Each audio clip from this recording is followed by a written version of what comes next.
अस्सलामु अलैकुम। प्यारे बच्चों, आज हम तख्ती नंबर 4 तनवीन पढ़ेंगे। ठीक है, सबसे पहले तख्ती नंबर 4 तनवीन में हम तनवीन को कैसे पढ़ेंगे। ठीक है, तनवीन कहते किससे हैं, तनवीन को कैसे पढ़ेंगे और तनवीन को कैसे पढ़ेंगे। ठीक है, हमने पीछे तख्ती नंबर 3 में पढ़ा था इस तरह। पहले एक अर्थ बनाया, ठीक है ना, मैंने तख्ती नंबर 3 में ये क्या है, आपको पता है ये बा है। ठीक है, और उसके ऊपर मैंने एक तिरछी सी लकीर अब बना दिया। अब इस तिरछी सी लकीर का नाम क्या है, ज़बर। ये भी आप सबको पता है ज़बर है। ठीक है, और अगर इस ज़बर के ऊपर एक और ज़बर बना दो तो फिर कितने ज़बर होंगे, हाँ याद रखो, दो ज़बर को दो ज़बर वाले तनवीन कहते हैं। दो ज़बर को क्या कहते हैं, ठीक है। अब दूसरी मैं शक्ल बना रहा हूँ ना, ये क्या है, बा।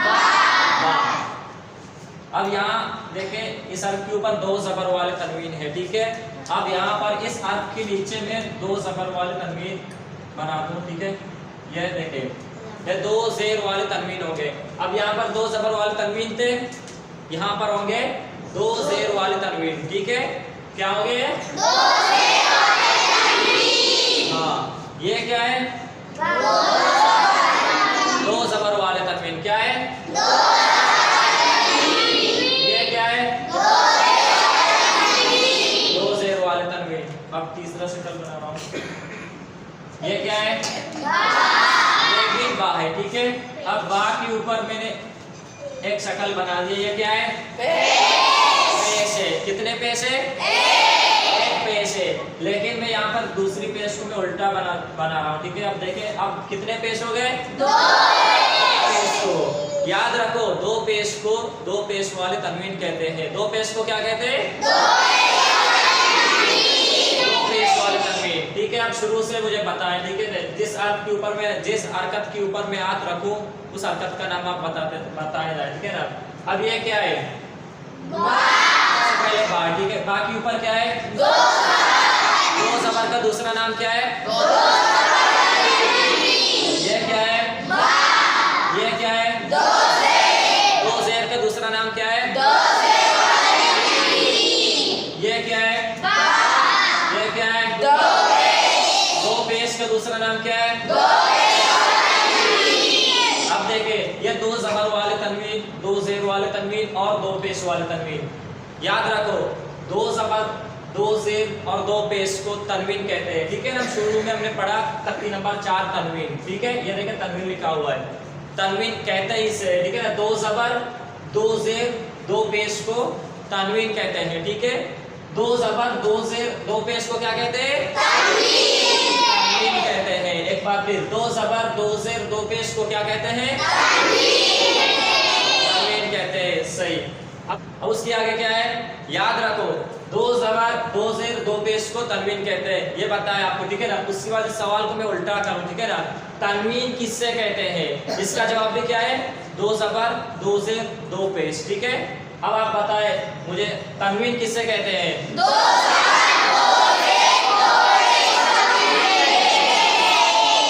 सही। दो ज़बर यानी तनवीन, दो ज़बर, दो ज़ेर, दो पेश को तनवीन कहते हैं। अब इसको उल्टा भी करें, इसी तरह जवाब एक ही है। ठीक है, तनवीन किससे कहते हैं, दो ज़बर, दो ज़ेर, दो पेश को, दो ज़बर, दो ज़ेर, दो पेश को तनवीन कहते हैं, इसी तरह। ठीक है, अब उससे आगे तनवीन को कैसे पढ़ेंगे, सवाल यह होगा तनवीन को कैसे पढ़ेंगे। याद रखो, तनवीन को अख्तर गुन्ने के साथ पढ़ेंगे। तनवीन को कैसे पढ़ेंगे, ठीक है, तनवीन को कैसे पढ़ेंगे, तनवीन को अक्सर गुन्ने के साथ पढ़ेंगे। सही। ठीक है, अब अक्सर गुन्ने के साथ पढ़ेंगे तनवीन को, लेकिन गुन्ने की मिकदार होती है। ठीक है ना, यहाँ पर गुन्ने की मिकदार होती है। याद रखो, गुन्ने की मिकदार एक अलिफ की बराबर है। गुन्ने की मिकदार एक अलिफ की बराबर है। ठीक है, गुन्ने की मिकदार कितनी है, एक अलिफ की बराबर। गुन्ने की मिकदार कितनी है, गुन्ने की मिकदार कितनी है, गुणने की मिकदार एक अलिफ की बराबर है, ये हमें पता हो गया, ठीक है ना। अब उससे आगे क्या, गुणने की मिकदार एक अलिफ की बराबर है, एक अलिफ का अंदाजा हम कैसे लगाएं, ठीक है। एक अलिफ का अंदाजा याद रखो, ये जो बंद उंगली है ना, इसको दरमियानी रफ्तार से खोलना, ठीक है। इस गुणने की मिकदार इतनी है, बंद उंगली को दरमियानी रफ्तार से खोलना या खुली उंगली को दरमियानी रफ्तार से बंद करना, ये याद हो गया, याद हो गया। अब आप बताएं एक अलिफ का अंदाजा हम किस तरह लगाएंगे।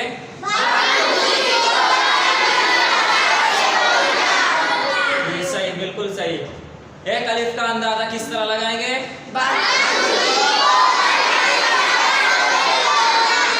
ठीक है। ये हो गया बंद उंगली को दरमियान रफ्तार से खोलना। ये कितने बातें थे, 3 या 4 बातें थे तनवीन के, ठीक है ना। जब ये याद होंगे उसके बाद क्या पढ़ेंगे, जोड़ और रवा, ठीक है। अब जोड़ रवा में मश्क भी होगा, ठीक है। सबसे पहले जोड़ और रवा कैसे पढ़ेंगे मैं आपको पढ़ाऊंगा, ठीक है। आप मेरे साथ पढ़ें। अब यहाँ पर देखिए ये क्या है, ये क्या है, दो ज़बर। अब देखिए बा और 2 ज़बर, देखो बच्चों मैं बा और 2 ज़बर को आपस में मिला रहा हूँ, बा 2 ज़बर, क्या, बा 2 ज़बर। अब आप मिलाएं, फिर मिलाएं, फिर मिलाएं, याद रखो बा 2 ज़बर है इस हरफ का जोड़। बा 2 ज़बर क्या है, ठीक है। बा 2 ज़बर क्या है, बा 2 ज़बर क्या है, ठीक है। अब याद रखो बा 2 ज़बर को मिलाने से एक आवाज पैदा होती है, बन, ठीक है। बा और 2 ज़बर को मिलाने से क्या आवाज पैदा होती है, ठीक है। यहाँ पर देखे एक अलिफ का अंदाजा इस तरह लगाएं कि बंद उंगली को दरमियानी रफ्तार से खोलने की गुणना कैसे करेंगे, बन, इस तरह, ठीक है ना। अब कैसे, बा 2 ज़बर को मिलाने से एक आवाज पैदा होती है, वो आवाज कौन सी है, बन, ठीक है। कौन सी आवाज है, बन। याद रखो बन है इस हरफ का रवा, बन क्या है, इस हरफ का रवा, बन क्या है, ठीक है। बा 2 ज़बर क्या था, इस हरफ का जोड़, बन क्या है, याद रखो इस हरफ का जोड़ और रवा, यानी जोड़ और रवा दोनों एक साथ होंगे, बा 2 ज़बर बन, इस तरह, ठीक है ना। इस हरफ का जोड़ और रवा कैसे होंगे, हाँ इस तरह। अब यहाँ पर आगे एक और हरफ है, ये क्या है, बा, ये क्या है, देखो बच्चों में बा और 2 ज़ेर को आपस में मिला रहा हूँ, बा 2 ज़ेर। अब आप मिलाएं, फिर मिलाएं, फिर मिलाएं, याद रखो बा 2 ज़ेर है इस हरफ का जोड़, बा 2 ज़ेर क्या है, बा 2 ज़ेर क्या है, इस हरफ का जोड़। याद रखो बा और 2 ज़ेर को मिलाने से एक आवाज पैदा होती है, बिन। बा और 2 ज़ेर को मिलाने से क्या आवाज पैदा होती है, बिन, इस तरह, ठीक है। बा और 2 ज़ेर को मिलाने से क्या आवाज पैदा होती है, बिन, ठीक है। याद रखो बिन है इस हरफ का रवा, बिन क्या है, इस हरफ का रवा, सही। बिन क्या है, बा 2 ज़ेर क्या थी, इस हरफ का जोड़, बिन क्या है, याद रखो अब इस हरफ का जोड़ और रवा दोनों एक साथ होंगे, बा 2 ज़ेर बिन, इस तरह, ठीक है ना। इस हरफ का जोड़ और रवा दोनों एक साथ कैसे होंगे, ठीक है। ये भी याद हो गया। पहले हमने क्या पढ़ा था, इस हरफ का जोड़ और रवा दोनों एक साथ कैसे होंगे, शुरू वाले, जी सही, बा 2 ज़बर बन, इस तरह, ठीक है ना। अब इस हरफ का जोड़ और रवा दोनों एक साथ कैसे होंगे, ठीक है। अब आगे एक और हरफ है, ठीक है। ये क्या है, बा, क्या है, बा के ऊपर क्या है, 2 पेश वाले तनवीन, ठीक है ना। क्या है, 2 पेश। अब बा और 2 पेश को देखो बच्चों में बा और 2 पेश को आपस में मिला रहा हूँ, बा 2 पेश। अब आप मिलाएं, फिर मिलाएं, फिर मिलाएं, याद रखो बा 2 जोड़। बा दो पेश क्या है? बा दो पेश क्या है? सही। याद रखो, बा और दो पेश को मिलाने से एक आवाज पैदा होती है बुन। बा और दो पेश को मिलाने से क्या आवाज पैदा होती है? बुन। क्या आवाज पैदा होती है? बा और दो पेश को मिलाने से क्या आवाज पैदा होती है? बुन। ठीक है, याद रखो, बुन है इस हरफ का रवा। बुन क्या है? बुन क्या है? ठीक है, बुन है इस हरफ का रवा। बा दो पेश ये क्या आता है? इस हरफ का जोड़। ठीक है ना, बा दो पेश इस हरफ का जोड़ था। बुन क्या है? इस हरफ का रवा। ठीक है, याद रखो, अब बा इस हरफ का जोड़ और रवा दोनों एक साथ होंगे। बा दो पेश बुन, इस हरफ का जोड़ और रवा दोनों एक साथ कैसे होंगे? बुन। ठीक है, सही हो गया। इस हरफ का जोड़ और रवा दोनों एक साथ कैसे होंगे? सही। अब शुरू से आप बताएं। ठीक है, इस हरफ का जोड़ कैसे होगा? ठीक है, सिर्फ मैंने जोड़ का पूछा। ठीक है ना, इस हरफ का जोड़ होगा बा दो ज़बर, इस तरह। ठीक है, इस हरफ का जोड़ क्या होगा? इस हरफ का जोड़ क्या होगा?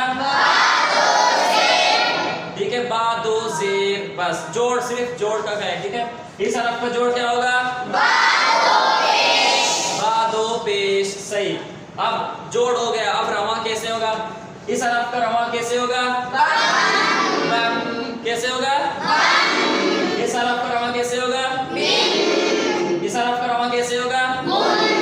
ठीक है, ये थी हमारी सबक। ठीक है ना, जोड़ और रवा, इसका तारीफ और जोड़ रवा। ठीक है, इंशाल्लाह हम अगले सबक में इंशाल्लाह इसका मश्क पढ़ेंगे। ठीक है, तब तक के लिए